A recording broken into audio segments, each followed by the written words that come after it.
Hmm. Je sens que je vais pas faire plaisir à certains avec cette réaction.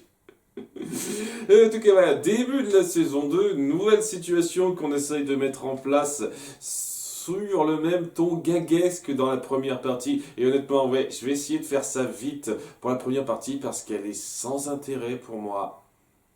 Mais vraiment sans intérêt. Et c'est même une insulte pour le concept de nouveau statu quo que vous voulez mettre en place, sans dénaturer une seule seconde le ton pourri que vous aviez dans une bonne partie de vos épisodes de la saison 1.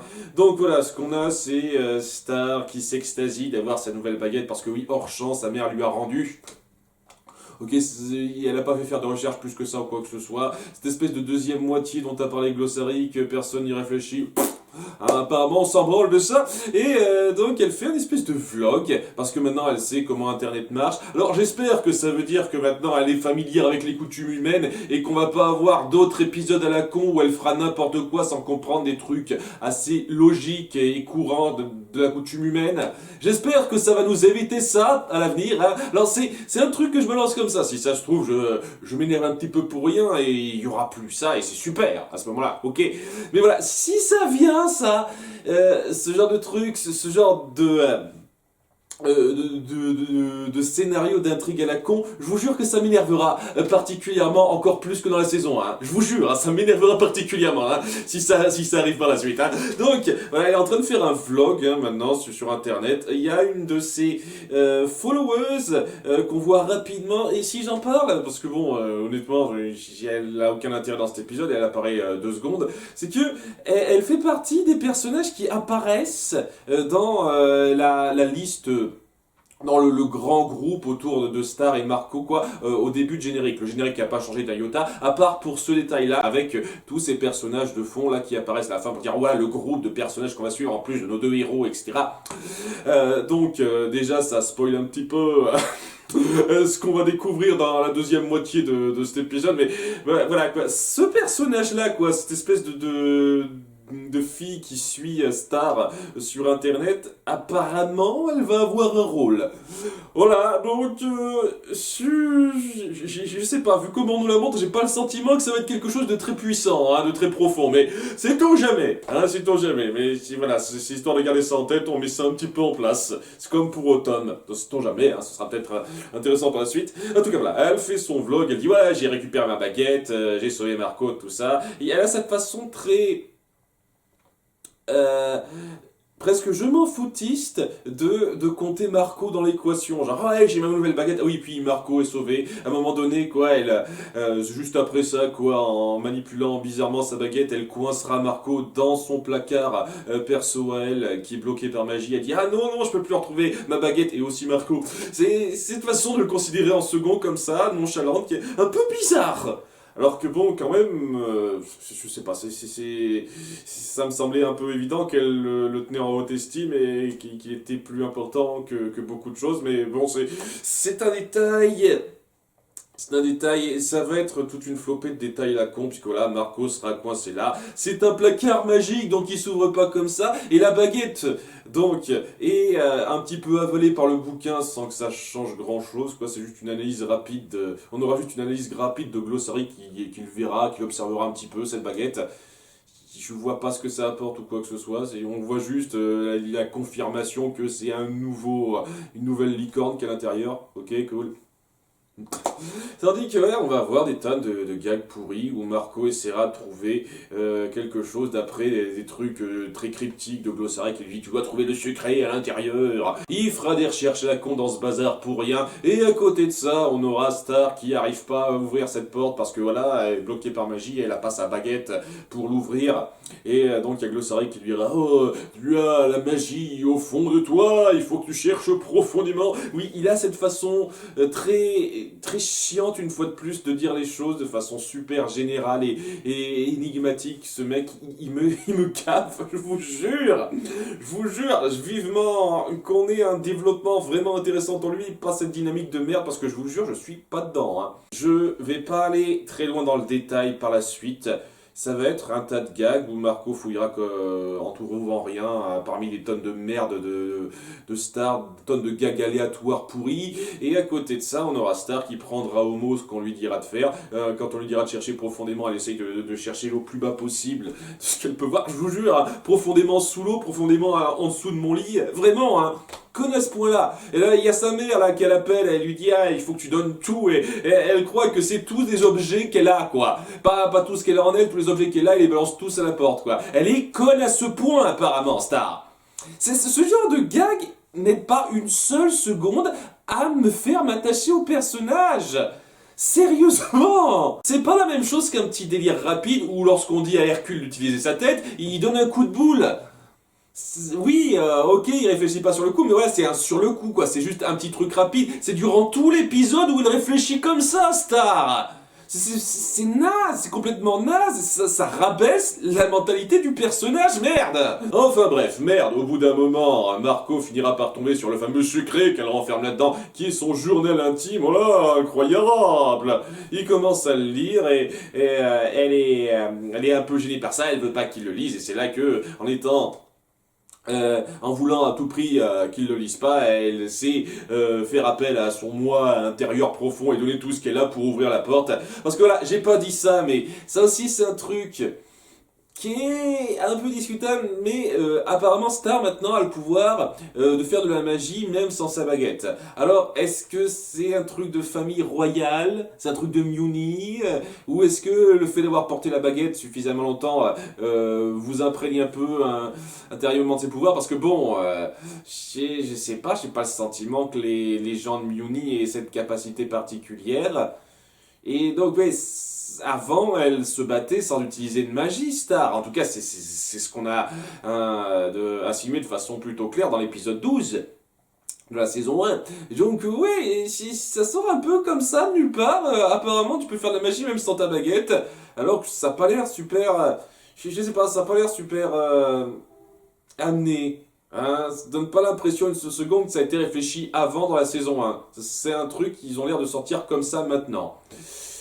C'est un peu facile. Mais voilà, elle apprend à maîtriser sa magie intérieure pour ouvrir la porte et donc ça s'arrange. Elle fait une autre connerie rapide histoire de dire oh malaise et tout ça. Gag, on termine l'épisode. Enfin le demi-épisode. C'était une perte de temps sans intérêt quoi. Ça met même pas de façon intéressante en place la nouvelle situation. Je veux dire, limite je me serais passé de ça. Si vous auriez continué leur train-train quotidien où on fait comme si elle avait sa baguette, nouvelle baguette qui marche et ses autres pouvoirs, etc., ça aurait été pareil, quoi. Ça apportait que dalle, ce truc. Hein, à part, quoi, histoire de mettre un tout petit peu en place 2-3 petits trucs, quoi, qu'on aurait pu limite deviner comme ça. C'était naze. Et comme premier demi-épisode de votre saison, je trouve que vous auriez pu trouver plus accrocheur que ça, hein. Mais bon, j'imagine que c'est pour rassurer les fans de la première heure qui aimaient le ton gaguesque, exagéré, puéril de la saison 1. Donc voilà, on continue de faire ce genre de trucs. Rassurez-vous, ok, merci, ça me rassure pas, moi ça me fait chier ces trucs-là. Hein, donc, allez, on va encore avoir droit à ça régulièrement. Hein. J'espérais peut-être que ça puisse évoluer un petit peu mentalement à ce niveau-là et laisser tomber ces trucs-là à partir de la saison 2, mais non, ok, tant pis. Va faire avec. Alors la seconde moitié, là, ça va être plus délicat à traiter parce que je suis sûr qu'il y a énormément de gens qui ont dû adorer ce segment-là. Ça doit être quelque chose de très particulier, c'est une ambiance très particulière. On part sur quelque chose d'assez osé dans ce qu'on veut raconter et j'ai beaucoup d'estime pour ce que ce demi-épisode veut faire. J'arrive pas à accrocher autant que ça. Ah, comment ça le raconte? Et donc ouais, je vais me faire sans doute des ennemis entre guillemets à ce niveau-là parce que je suis sûr que la plupart des gens ont adoré ce demi-épisode qui centrait autour de Ludo. Ah, donc on fait le petit rappel, un petit flashback de ce qui s'est passé lorsque son château a été détruit. Donc il est rené dans un œuf. Donc il y a des coquilles qui protègent son entrejambe. Alors ça sert à rien puisqu'il a une couche culotte. C'est très drôle ça, on verra après, c'est très drôle ça. et une coquille sur la tête. Donc il me fait encore plus penser à Calimero qu'au début. Hein, c'est vraiment... Parce que vraiment dans la présentation... Enfin bon, il est envoyé ailleurs via ciseaux magiques par Star qui le laisse donc sans ciseaux quoi errer comme ça et apparemment il l'a même pas laissé sur une planète ou un truc comme ça, c'est dans le cosmos qu'elle l'a envoyé quoi. On le voit dériver dans l'espace pendant quelques temps. Oh, ok, sympa. J'imagine que tu savais qu'il respirait dans l'espace. Vachement méchant de ta part. Star, à ce niveau-là, autant le tuer directement, hein, je veux dire, si t'en es là. La façon assez légère dont ça a été traité à la fin de l'épisode précédent, et la façon assez en demi-teinte qu'on a de le présenter maintenant, c'est assez particulier. Ça crée un contraste qui, je suis sûr, a dû plaire à beaucoup de monde. Moi, ça me gêne un petit peu, ça fait un petit peu bizarre. Parce que voilà, on va le voir dériver dans l'espace et au bout d'un moment, il y aura une comète magique qui sortira de nulle part, qui créera un autre portail qui le fera échouer sur une planète. Alors ça tombe bien, merci scénario. Alors peut-être qu'il y aura une explication à cette comète magique parce que il y a aussi un autre truc qui me gêne à la fin de ce morceau-là, hein, on y viendra. Mais voilà, il atterrit sur une planète et ça a l'air d'être assez hostile, quoi. Il y a des créatures un petit peu féroces dans le coin, notamment un aigle géant qui nourrit ses petits... Enfin, c'est pas c'est un aigle, c'est une espèce de créature aigle. Reprenez-moi, je suis nul en zoologie, dites-moi ce que c'est. Hein, c'est une espèce d'oiseau rapace géant, voilà. Hein, merci, j'en ai marre de me planter là-dessus. Reprenez-moi, dites-moi ce que c'est comme oiseau ce truc-là. Donc l'oiseau en question s'attaque à lui, donc il s'enfuit un petit peu alors qu'il essaye un petit peu de le de le flouer pour qu'il le nourrisse. Après, il sera pris dans une toile. Alors oui, il est collé à cette toile, il peut pas s'en enfuir. Je tiens à le préciser. Je le précise, ce détail-là, c'est important, hein, gardez en tête ça. Et il finit par être approché donc par l'araignée, donc la grosse araignée géante qui charge de ça. Et elle veut pas le bouffer parce qu'il est trop... il a pas bon goût, quoi. Il est trop mauvais à mâcher, d'autant plus qu'il a rien bouffé, et donc, oui, il a que la peau sur les os. Il finira par échapper à l'araignée, et il mangera un peu les restes de ce qu'elle bouffe, hein, parce qu'elle s'en prendra à une autre de ses proies, pour subsister un petit peu. Il y aura des petits restes de quoi que ce soit. Et au bout d'un moment, ça va être totalement le côté survie dans la nature hostile, où il essaiera au début de suivre un peu cette araignée géante pour se repaître un petit peu de ses restes, s'inspirer un peu d'elle pour s'en tirer. Il y a une bonne mise en scène là-dedans, je ne nie pas une seule seconde. Hein, où il essaye un petit peu de la recopier, il n'y arrive pas trop. Et il finit par capturer un poisson comme elle en a pêché des tas, elle, mais elle lui pique et il lui reste plus qu'un demi-poisson déjà un peu digéré à se faire. Donc on sent vraiment que le personnage galère quoi. Et voilà, c'est très intéressant ça. On veut vraiment nous faire ressentir de la peine pour le personnage par rapport à ce qu'il traverse.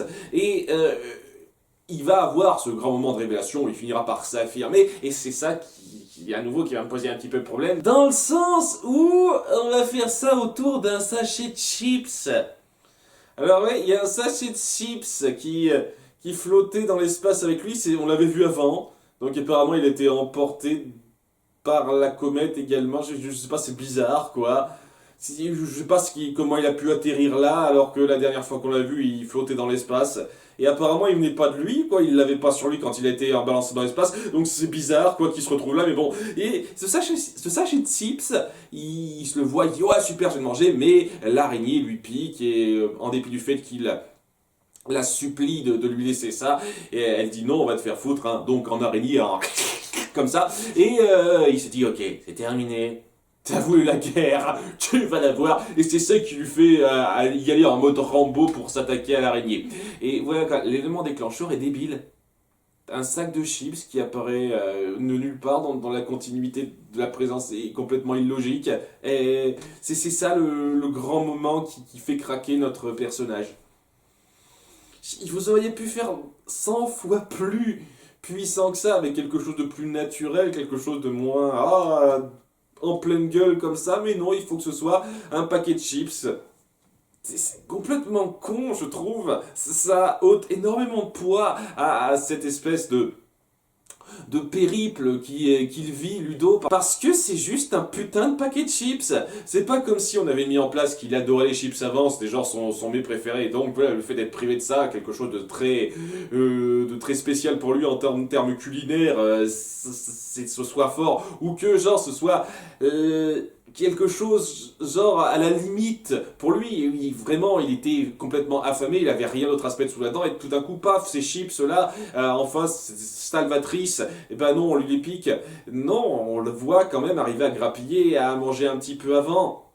Surtout avec la scène du fameux demi-poisson, et c'est ça le truc, je pense, qui aurait pu être déclencheur de la chose. Qui aurait été beaucoup plus fort pour moi. Le fait que le petit poisson qu'il a pêché lui-même, ce soit ça, le fait que l'araignée lui ait piqué, qui le fasse s'énerver et s'attaquer directement à cette araignée. Et à ce moment-là, ok. Il n'y aurait pas eu ce petit reste de poisson avant, et il serait dit, ok, c'est terminé, maintenant c'est personnel, quoi, et je m'attaque à cette araignée.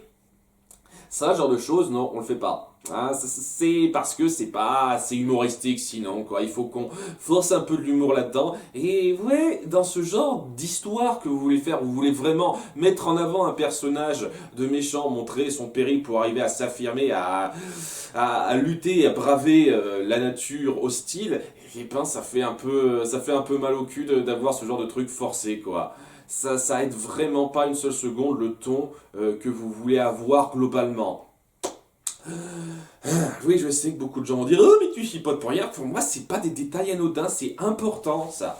Vous voulez faire quelque chose de fort comme ça, vous faites gaffe aux détails, parce que chaque détail à la con comme ça, et ben je vous jure que ça me sort de ce que vous voulez raconter de bien. Et puis voilà, on va avoir le grand combat entre Ludo et l'araignée, où Ludo va essayer de l'avoir par surprise, de l'attaquer en mode Rambo, et apparemment la colère l'a tellement fait gagner en force qu'il arrive à avoir un peu d'instinct primo pour l'avoir et être un petit peu intelligent, sachant que ouais, il est un peu intelligent dans le sens où il a de la chance que ce coup-ci les toiles d'araignée le collent pas, hein. Ah oui, parce que voilà, on le voit s'agripper à quelques toiles d'araignée ci et là, il arrive à s'en défaire, mais sans trop de problème, hein. Alors qu'avant, non, il pouvait pas s'en défaire. Ça le collait trop. Mais là, il n'y a pas de problème. Consistance. Et au bout d'un moment, il finit par attirer l'araignée sur une de ses toiles en l'ayant un petit peu déchirée avant. Donc ça fait tomber l'araignée de plusieurs mètres, je sais pas exactement la distance, mais voilà, ça sonne un petit peu. Et donc il se met au-dessus de l'araignée pour la dominer. Et apparemment ça suffit à ce qu'elle se sente dominée et le considère comme son maître. Genre, ouais, il m'a fait tomber de plusieurs mètres, je vais encore très bien, mais étant donné qu'il me chevauche maintenant, c'est mon maître. Ouais, un peu facile, hein, je sais pas, hein. Si on essayait de faire ce genre de choses avec un vrai animal sauvage de la nature, hein, si on arrivait à ce genre d'exploit de cette taille-là avec ce genre d'animal de la nature, je suis pas sûr qu'il soit d'accord pour ça. Mais bon, hein, on a vu pire. En tout cas, ouais, il peut enfin avoir son sac de chips, et c'est là qu'on a un parallèle que j'ai trouvé très intelligent, hein, avec ce qui est mis au début, où il mange ses chips et l'araignée mange les restes en dessous de lui. Hein, donc en parallèle avec ce qu'on a vu avant, lorsque au début la première chose qu'il a réussi à manger, c'est des restes de ce que mangeait l'araignée avec cette espèce de proie qu'elle a capturée. Alors très intéressant ce parallèle, très intelligent, hein, je trouve. Ça n'a pas été amené de la façon la plus forte qui soit, malheureusement. Et ouais, après ça, maintenant on va faire une petite ellipse où il se passera plusieurs jours, 90 jours je précise, et il a fini par bien s'installer en tant que alpha du coin, en ayant dominé l'araignée et même l'oiseau géant avant qu'il a rencontré. Maintenant, oui, il est un avec la nature, etc. C'est un dominant. Mais il y a une voix qui l'appelle, et cette voix, en fait, c'est une illusion de star qui lui dit bonjour, histoire de lui rappeler que même s'il a un peu trouvé sa place, il pourra jamais être content de ça. Hein, il faudra toujours qu'il revienne à ça, cette baguette qu'il veut récupérer. Alors, à nouveau, hein, pas mal fait hein, dans la mise en scène, j'aime beaucoup. Il y a un truc qui va me gêner beaucoup hein, après, parce que voilà, il va poursuivre cette illusion qu'il appelle, quoi, je veux avoir cette baguette, Star est mon ennemi, tout ça, et au bout d'un moment, il se rendra bien compte que c'est une illusion qu'il a attirée. Seulement, cette illusion, elle l'aura attiré vers un coin où, comme par hasard, enterré sous terre, il y a une autre baguette magique. Mais genre, juste à cet endroit-là. Ouais, ça tombe bien. C'est une autre baguette magique. Alors, elle a l'air d'être plus maléfique que celle de Star, hein, clairement. Et il y a une main squelettique qui la tient. Waouh, ça tombe bien, quoi. Et la seule chose que je pourrais peut-être reprendre de ça, c'est que ça pourrait valoir quelque chose, ça pourrait ne pas être un problème pour moi si vous justifiez ça par la suite. Si vous justifiez ça par rapport à donc cette espèce d'apparition magique qui lui est venue, qui serait pas seulement une illusion de sa tête, et la comète magique qui l'a amené sur cette planète, si vous expliquez ça par une intervention d'une quelconque force autre qui voulait faire en sorte qu'il ait cette baguette magique. Si vous justifiez ça comme ça, vous savez quoi? Une bonne partie des problèmes que j'ai avec cet épisode, je les passe, je les saute, il n'y a pas de problème. Seulement, il faut le justifier. Et si c'est pas justifié, que c'est juste un espèce de gros comme par hasard mon cul, ça va me poser problème. Ça me pose un problème assez fort, hein, je vous cache pas. Donc, je reste ouvert à la possibilité que ce soit pas juste une connerie qu'on balance comme ça, une espèce de ta gueule, ça doit marcher comme ça pour arranger le scénario. Je reste ouvert à cette possibilité. Mais je reste un petit peu sur le qui-vive. J'ai quand même quelques doutes. Hein. On verra, on verra. Et on apprend aussi après que durant tout ce temps, il était sur Muni. Parce que comme par hasard. Donc à nouveau, j'espère qu'il va y avoir une explication à ces phénomènes qui l'ont amené là. Quoi, hein, que c'est pas juste le hasard. Parce que sinon, ça me gonflerait grandement. Hein, si on n'a pas de justification.